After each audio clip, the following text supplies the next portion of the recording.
Borborigmos es el nombre técnico que se usa para referirse a los sonidos que produce el estómago y el intestino cuando se contraen. Esta contracción se produce de forma continua. Como parte del proceso digestivo, el estómago se contrae para mezclar la comida con los jugos gástricos y los intestinos hacen lo mismo para empujar la comida en su recorrido por el sistema digestivo.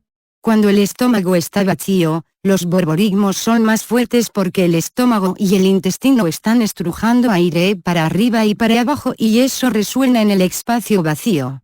Asimismo, después de una hora u hora y media de haber comido, se produce una ola de contracciones entre el estómago y el intestino delgado. Este proceso tiene lugar para limpiar el sistema digestivo de las sobras no digeribles, como por ejemplo huesos, uñas y semillas.